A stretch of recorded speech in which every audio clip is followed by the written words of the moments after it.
Hello and welcome to MEE Live. I'm Mohammed Hashim. It is Tuesday, the 9th of December, 2025. Today, from militant leader to Syria's president, the making of Ahmed al-Sharaa. But first, here are the headlines. A U.S. deportation flight carrying dozens of people to Iran risks exposing them to retaliation and abuses by authorities on arrival. The National Iranian-American Council has warned. It is illegal to deport people to countries where they are likely to face torture or arbitrary imprisonment. This is the second U.S. deportation flight to Iran in 2 months. The NIAC said at least one detainee had been physically assaulted by guards while in ICE custody, and others were told they would be forced on the flight and drugged if necessary. ICE said it doesn't confirm or deny specific flights for operational security.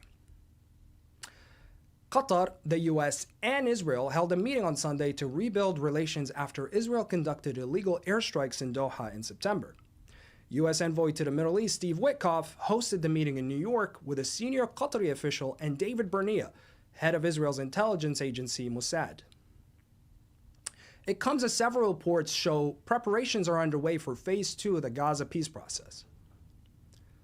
7 in 10 people in Britain think the UK should boycott the 2026 Eurovision Song Contest over Israel's participation, a new poll has found. The European Broadcasting Union approved Israel's entry last Thursday. Since then, Ireland, Spain, Slovenia, and the Netherlands have announced they will boycott the event after previously calling for Israel's exclusion due to Israel's ongoing genocide in Gaza and accusations of unfair voting practices. Read the full stories at middleeasteye.net.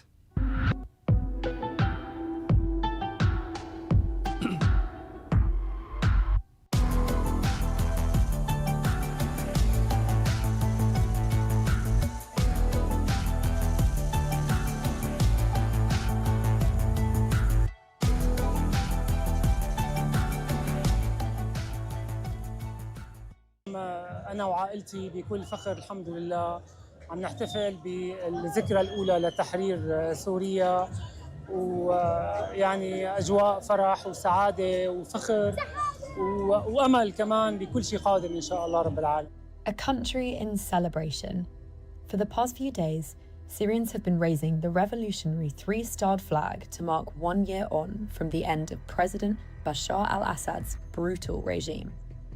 After nearly 14 years of civil and proxy warfare, it took just 11 days of fierce rebel advance to end more than half a century of Assad family rule. While Assad fled to Russia, political prisoners in their thousands walked free from cells they long believed would be their graves. The dawn of a new country, with a new president at the helm. Former militant leader, once a proscribed terrorist, Ahmed al-Sharaa became Syria's interim president. And for many, 1 year on, his presidency continues to offer a new hope. أما اليوم ومع إشراق شمس الحرية فإننا نعلن عن قطيعة تاريخية مع ذاك الموروث وهدما كاملا لوهم الباطل ومفارقة دائمة لحقبة الاستبداد والطغيان إلى فجر شديد، فجر قوامه العدل والإحسان والمواطنة والعيش المشترك.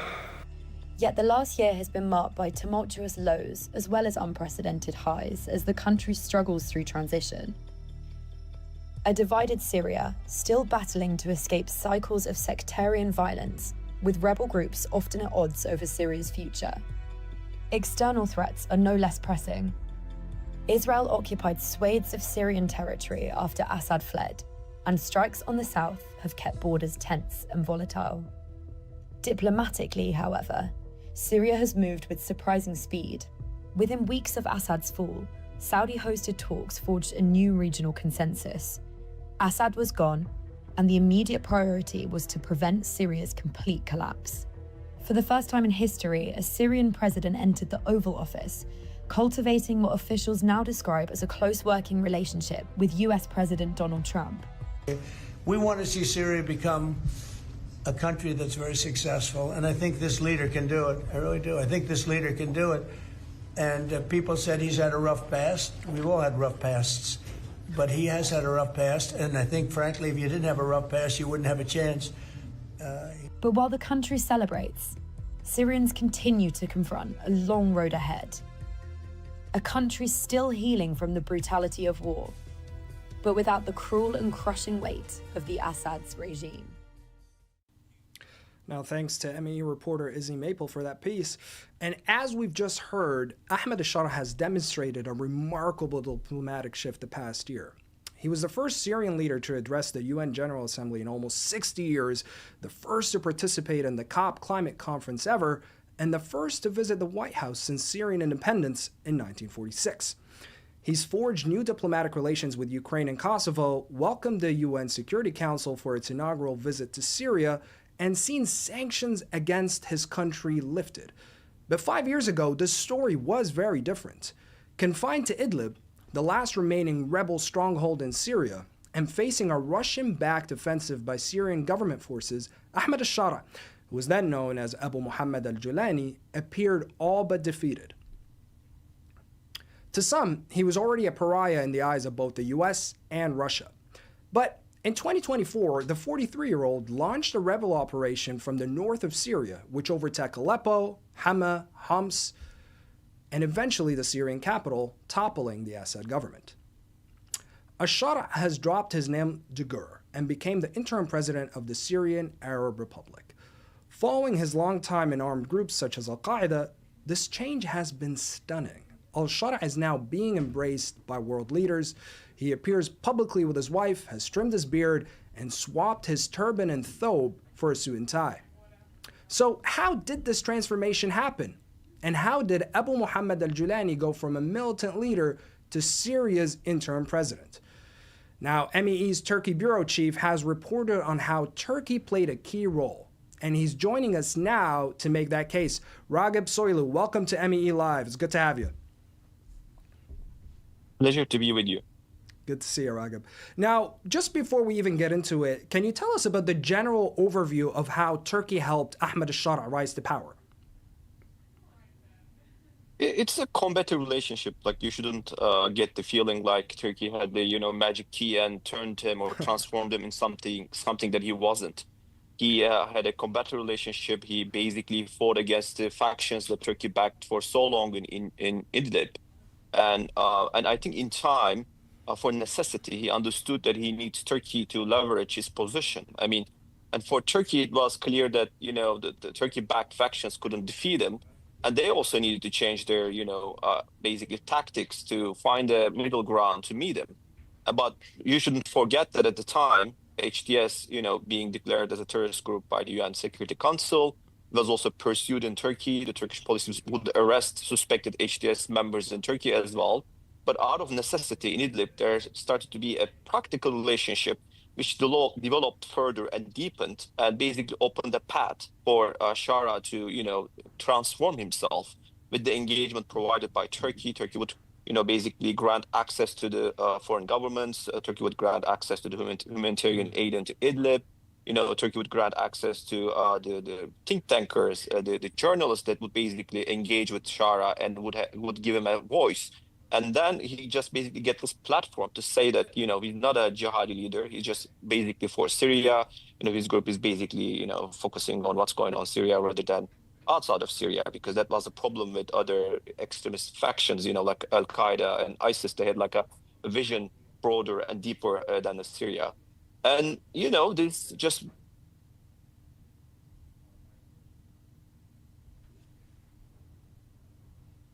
Uh, 2024 gradually turned into something else. Ragip, there's a quote in your article that really sticks out, especially at the beginning when you start reading it, and it's what a Turkish advisor told al-Sharaa. And I'm going to read you the quote, and I'm going to ask you about it.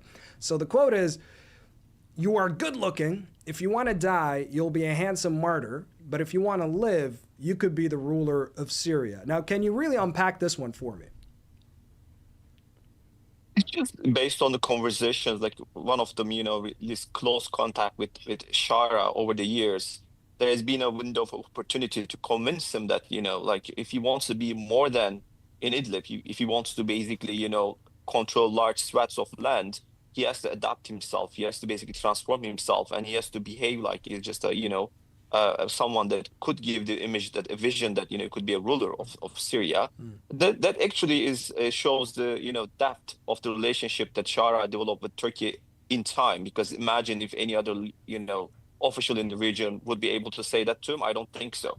He basically got very close to them, and that is because of the practical reasons. As I said, Turkey needed Idlib to be safe and stable because it was hosting nearly 2 million Syrian refugees, and Turkey definitely didn't want them to come into Turkey.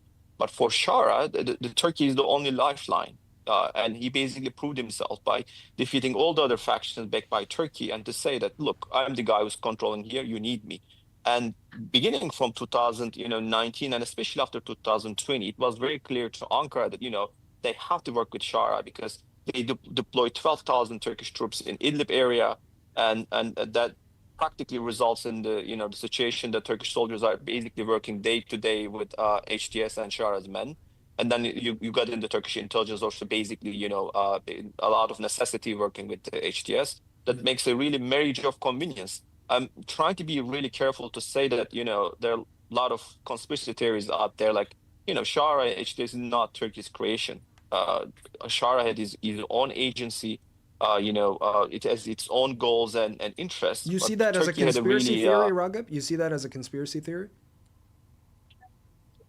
I think, in Middle East, we usually have these, exaggeration that, someone is created by some interest groups, or like, if you, for example, Robert Ford said that he visited Idlib and, tried to help HTS to transform itself. And of course, there is a role for the Jonathan Powell, who was leading a think tank at the time. He wasn't official, who basically engaged HTS and Sharaa a lot, deeply.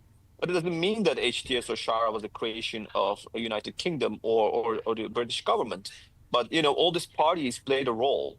But at the end of the day, it's Sharaa who basically created this group. It's Sharaa who basically defeated all the other factions. And it basically made them the only viable option in Idlib, because all the other Syrian opposition groups in northern Syria, backed by Turkey, they basically failed to, create this good governance or the image of being a legitimate leader over there as well. So we shouldn't, underestimate the power and the will that Sharaa has. And I think the most important feature that he has is that, he's very pragmatic. There's also a quote in the article. We are quoting one of the topmost Syria experts who says that, he's not an ideologue, but he's a man of action. I think that's the main issue with him. Because he's a man of action, he can basically adapt and basically convince a group of people following him as well, because he's a winner. Can you talk to us about how also Turkey may have had a role in influencing the creation of Hayat Tahrir al-Sham, the umbrella group? Because like you said, they have seen him stand out at a time when they were actually supporting a lot of the opposition groups against al-Sharaa at that point. I think he used to lead Jabhat Fath al-Sham. But can we talk about how actually Turkey influenced the creation of HTS?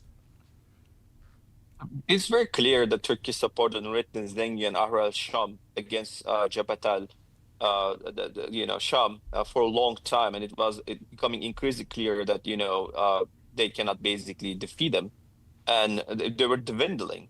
And I think they basically got this idea, and I think maybe Sharaa also had this idea as well, to leave this Nusra brand that was stuck with this group for so long. And as you know, Nusra was designated as a terrorist organization as well. So they come up with this union of the other groupings which were not declared as a terrorist group, and to basically say that we created something purely Syrian, which has no outside allegiance, like Nusra had like an Al-Qaeda allegiance, if you remember. So this group is just purely, a unification of the local Syrian groups, and they are basically, for Syria, and they only have a horizon for Syria.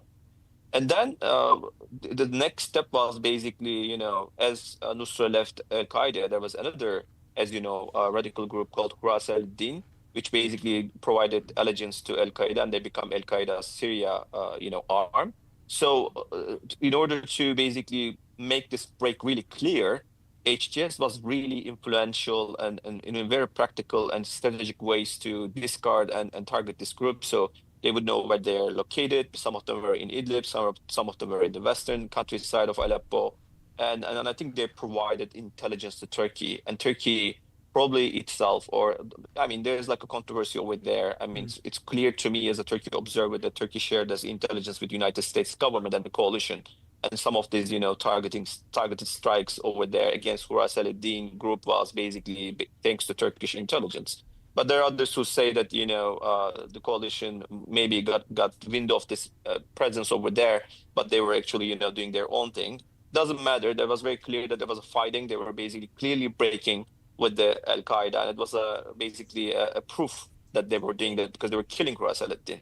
And thirdly, on top of that, the governance structure in Idlib, creating the civilian government, withdrawing all the armed forces, including Ahrar al-Sham, Zengi, Jabhat al-Sham, etc., from the Idlib city, and putting out there some police force, basically maintaining stability and running this governance, which if you talk to people who were just out of Damascus and entered Idlib after the revolution, you would just see that they're stunned by the capitalism, if you may say over there. Like, it's really developed. We have like roads worked up. You have the shopping malls, you have the restaurants. It's just clearly richer than the rest of the country. Because they were just basically had a lifeline from Turkey and they had good governance. And then he also goes and works with the minorities over there, which is really stunning if you think how other groups have been treating the minorities in Syria. Like, he has a really good relationship with the Christians over there, for example, and that they satisfy their needs. We're actually running out of time, Ragip, but I do want to ask one more question before we wrap up. 1 year on now, al-Sharaa is the interim president of Syria. What can we expect in terms of how the Turkish government views him today? They think him as a good and strong president, but Turkey also has a really realistic views of things. Like, for example, as you know, al-Sharaa was opening up with Saudi Arabia. He was trying to convince the Emiratis to back him. He's trying to establish these links with Israel, with the United States. There's like this view in the Middle East or in the foreign policy circles that, Turkey is very, against or Turkey dislikes these engagements. I don't think so. Turkey has been all for these engagements because they want al-Sharaa to establish himself as the legitimate president in the eyes of the Syrian public. And of course, they also want to see eventually this, really stable governance structure will be backed by a new constitution and with the inclusion of the Kurds as well in the East. But I can say that the relationship has been excellent and Turks are very hopeful about his future. But I guess we will have to see. And we'll have to see. Like you say, Ragip Soylu, MEE, Turkey Bureau Chief, thank you so much for your time. I appreciate it. Appreciate your article as well. Thank you very much. Thanks for having me. Now, 1 year into the country's transition, Syria's interim president, Ahmed al-Sharaa, has scored several diplomatic successes. But inside the country, challenges remain, whether sectarian violence or Israeli attacks. At the Doha Forum last weekend, MEE correspondent Tamara Himani asked Dareen Khalifa, senior Syria analyst at the International Crisis Group, what she thought of Sharaa's first year in power and the challenges lying ahead for the country. I'm here with Dareen Khalifa, Syria analyst at the International Crisis Group at the Doha Forum 2025. Now, 1 year ago at this time, President Ahmed al-Shara's forces, rebel forces, were overthrowing the then Syrian government under President Bashar al-Assad.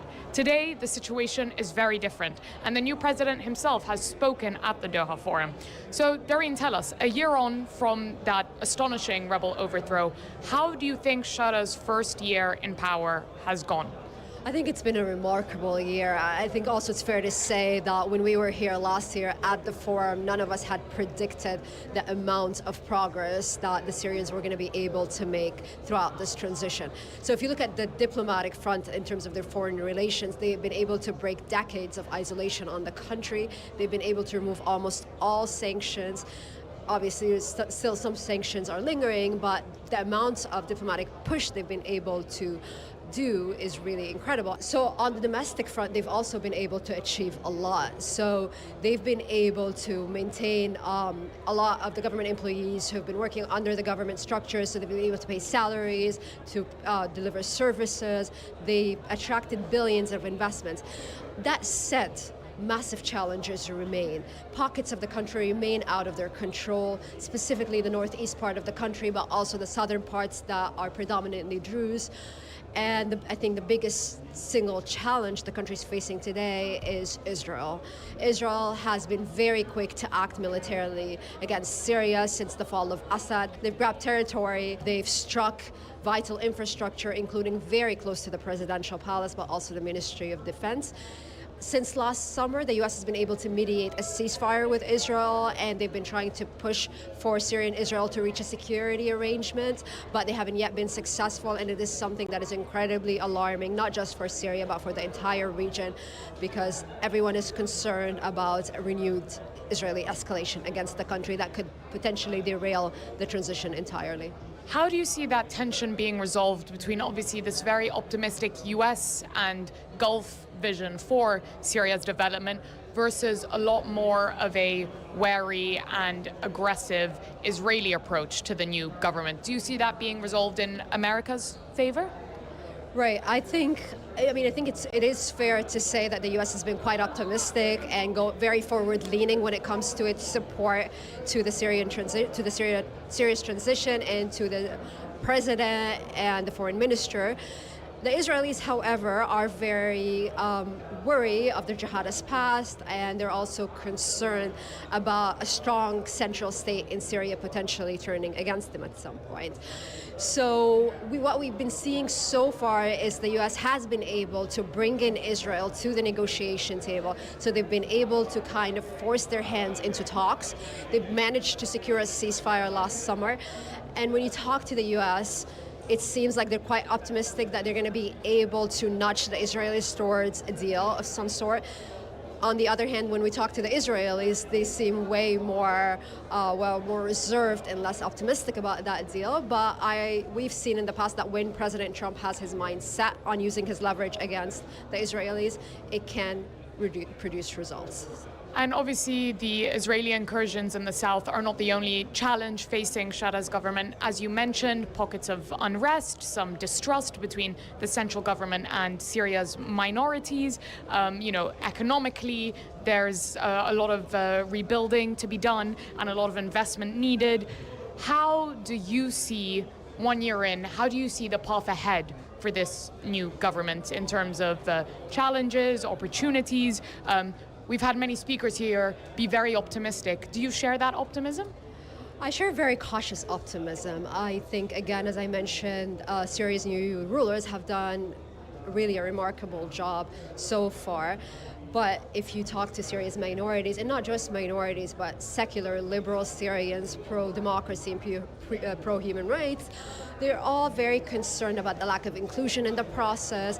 They're very concerned about the checks and balances that are yet to be present in this transition. And they have all the right to worry. They came out of 50 years of Assad's rule. They still have the legacy of the civil war, the trauma of the war in their heads. So I think it's a good thing that there is a vigilant civil society in Syria and that the Syrians are very vocal about this stuff and are pushing back against the new authorities. And I think that will keep them in check. If you still have this vibrant civil society vocalizing their concerns and putting forward their demands throughout the next year, I think there is a huge potential for them to keep Syria's rulers in check and maintain that balance of power. Just one more question before I let you go. You've mentioned a very vibrant civil society. In one of the panels just now, we saw U.S. envoy Tom Barak touting a very different tune, saying that, it's not for us to impose a democratic structure on Syria. Its rulers need to find a formula that works for them. Do you worry that a U.S. that is less interested in democracy promotion may not apply the pressure needed to ensure that this new government remains inclusive and constitutional and so on? I think Ambassador Barak comes from the school of thought that believes that the U.S. is incapable of pushing for a rights agenda, that they've tried in the past and failed repeatedly. So it's not that he doesn't believe in the concept or the values, it's just he believes that the U.S. is incapable of imposing it. And I think a lot of Syrians share that belief. I do think it will come from Syrian civil society themselves. Obviously, they need backing, they need support, they need funding, they need a space, and they need also the European partners and their American partners to be able to carve that space for them. But I don't think it's going to be imposed by the U.S. or imposed by the Europeans. I think throughout the war, Syrian civil society has been able to literally govern parts of Syria. And they're incredibly vocal and they're very strong, as we've seen, for instance, in their ability to lobby Congress to remove huge chunks of Syria's sanctions. So they have influential voices, not just in Syria, also the diaspora. I don't think they need the U.S. to impose it on Sharaa. I think they are strong enough to be able to carve that space for themselves.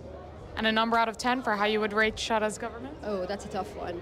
I think it depends on what we're talking about, but I would say I would rate them quite high on a lot of things, yet I think they could do much better on a number of issues, including on dealing with Syria's national unity in particular. Many Syrians still feel that they're not part of this transition, and I think that needs to be addressed as soon as possible. I know that it's only been 1 year, but 1 year in the life of this transition is a lot, and I think the more time passes, the more they're not going to be able to win over these communities. So I think now is the time for them to really prioritize the domestic challenges they're facing and to try to find a formula to reconcile former communities that have been ravaged by the war and that they still feel insecure about this process. So I'm hearing 5 or 6, depending on who you are. Foreign policy, I would give them 10 out of 10. They've really exceeded everyone's expectations. The way they've been able to neutralize Russia and China, a lot of Arab countries who are very skeptical of them. The way that they've been able to win over President Trump, for instance, is remarkable, and I think it's been really fun, like vital for this transition. But also, we saw their interactions with the EU and with European countries. Again, that I would give them 10 out of 10. Domestically, I think the challenges are huge. I'm trying to be fair to them, but I am still very critical on a lot of the steps and missteps they've taken internally, and I think they're aware of that. And we tend to have very honest conversations with them in which they acknowledge a lot of the problems and mistakes they've been doing throughout the last year. And I think that in of itself is a world of difference from their predecessors who've never acknowledged or understood what was going wrong until it blew up in everyone's face. Well, hopefully this time next year we'll only see those numbers go up in terms of the government's performance. But Dareen Khalifa, it was a pleasure to hear from you and hear your insights on the Syria government at the Doha Forum. Thank you. Thanks to MEE correspondent Tamara Himani for that clip.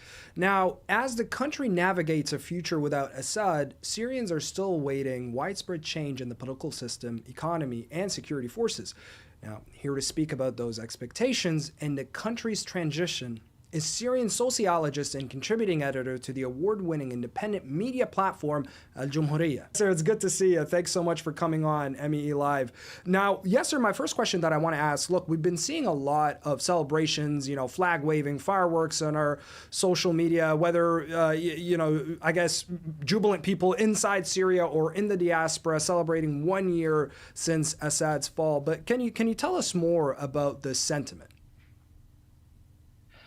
Well, yes, people are mostly overjoyed. There has been a lot of issues that people are willing to put aside for now, for this past week, just to celebrate the anniversary of the liberation of Syria. It is a major turning point in terms of Syrian politics and nationalism, and perhaps for the broader region. This is really the first decisive military victory felt by people in this region. We're talking about centuries of basically Arab inaction on the geopolitical arena.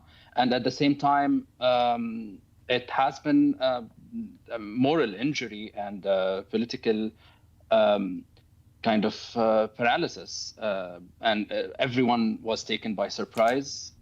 So people are definitely happy, and most of the people I know in the diaspora are feeling like they're missing out on what's happening in Syria. And on the other hand, of course, there is a lot of hope. There's a lot of expectations that things will be better, definitely. And of course, hope is an emotion. It's hard to make it rational. People just feel it. And on the other hand, of course, there is a lot of fear and anxiety, and there's perceived exclusion by other segments of the Syrian society. So there is, the less bright side of the picture is the polarization taking place in Syrian politics right now. Sure. And it is filled of emotions. As I say, there is a tension between the hope and joy and the celebration on the one hand, and on the other, there is the issues of minorities, people feeling excluded in the Jazeera area in northeastern Syria. People are unable to celebrate because of the SDF forces. So there is this kind of mixed bag, but major urban centers between Aleppo and Damascus, it's been festive. And let me ask you about that, because you're saying people are willing to sidestep some of the issues in favor of the celebration. But what are the biggest challenges facing the Syrian government today? Is it economic, or is it on the security front, or is it the unity aspect that you refer to? I think the security issue is definitely there. Security is secretive by nature, so it's very hard to understand how big it is. But I would argue that it is mostly economic. The economic crisis is the primary threat of Syria now. We have 90% poverty, 60 to 70% unemployment, 30% of the infrastructure is destroyed. The whole political order is on the brink of collapse at any point unless some major interventions happen. And security risks are partly a function of the economic decay. We don't have electricity, the institutions, the social atomization, they all basically stem from that very serious economic situation that needs urgent intervention. Mm-hmm. So that's on the economic front. I'm also going to ask you about unity and security. You're saying security is secretive, but what about Israel? Is it safe to say that Syria faces one of the gravest security risks when it comes to Israel today? Yeah, definitely. In terms of the security landscape in Syria, three regional actors are the least happy about what happened a year ago. There's the Islamic State, there's Iran, and there's Israel. Israel is, of course, the single most capable external threat of Syria. It has resources, it has global reach, it has a long track record of probing Syrian defenses. I do think that Israel is not in a place where it expects anything, and it doesn't want to really negotiate. It doesn't have anything to offer, and it has a lot of cards to play, especially the polarization in Syrian society. But I would say that the threat of Israel has been, for the big part, contained so far because of the strong diplomatic front supporting Syria in the past year. You think it's contained, but others might point out to the fact that Israel continues to occupy parts of southern Syria and increasingly encroaching on other parts of the land as well. How has the al-Sharaa government has been dealing with this aspect in your view? For the most part, it's been basically restraint. There seems to be an understanding in Damascus that Israel is just provoking a reaction from Damascus so that it can retaliate and escalate. And Israel has this escalation dominance, historically speaking, whenever it senses a threat surrounding its plans. Basically, it does retaliate extremely violently. So I think the policy on Damascus' part has been restraint, and it has done some remarkable job in that specific plan. Of course, it does not satisfy anyone, not Syrian people, not the regional, like the broader population of the Arab world. People are unhappy with this kind of unfair balance of power. But there seems to be, and here comes the soft power game, which is basically to try to build the broadest possible alliance against the Israeli action. The UN Security Council, for example, had this resolution against the Israeli. I mean, there were multiple UN interventions. At least they're just symbolic act of opposition to what Israel has been doing in terms of recognition of the Golan Heights as Syrian land. We don't know what kind of how the military or the security situation will unfold in the coming months, but we expect more restraint on the part of Damascus until some breakthroughs happen on the negotiation table. Okay, I just have two more questions before I let you go. Yeah, so there's so much I want to speak about. But you speak about alliances. You speak about I touched on unity earlier in our chat. So Assad and his government used to claim that they are the uniting factor in Syria. So now that the Assad government has been toppled, where does the issue of unity in Syria stand today, in your view? I mean, briefly speaking, there is an issue of reinventing the Syrian nation. The Syrian unity was imposed. It was not politically negotiated. The Assad state unified society through centralized coercion and state patronage. The state was the biggest public sector employment, and that model collapsed long before the government did. It's now Syrians are asking the hard question of what kind of unity is possible. There is this effort made by Damascus to negotiate and to politique around what kind of solutions can be done in terms of the minority grievances. But there is a deeper crisis of, like, it's a conceptual crisis, not just political. Syrians don't share a common understanding of nationhood, of their history, what happened during the revolution, who won the war, and has the war ended? So rebuilding the Syrian unity requires frameworks of disagreement, and that has been the major challenge. There is a kind of culture war happening in Syria between different kinds of elites who have different expectations that are irreconcilable. And we need to design institutions that are flexible enough to allow ideological contestation without tipping into civil conflict. And it's too early to achieve that, but I think that's the direction that the Syrian nation needs to head to. And my last question, we only have about 30 seconds, Yasser, but what should we keep an eye out for year two? You know, we're talking about year one right now, but what should be, in your view, the road ahead over the next year? I would say state capacity above everything else. Can the government convert the new political energy into functioning institutions? That's number one. I think the Syrian civil society has shown remarkable resilience over the past few years. The activists, the media ecosystems is very, very dynamic, and compared to any Arab transition in the past decade. And we need to watch how the state can absorb more and more competences. Can it learn, institutionalize? Can it integrate rival expertise?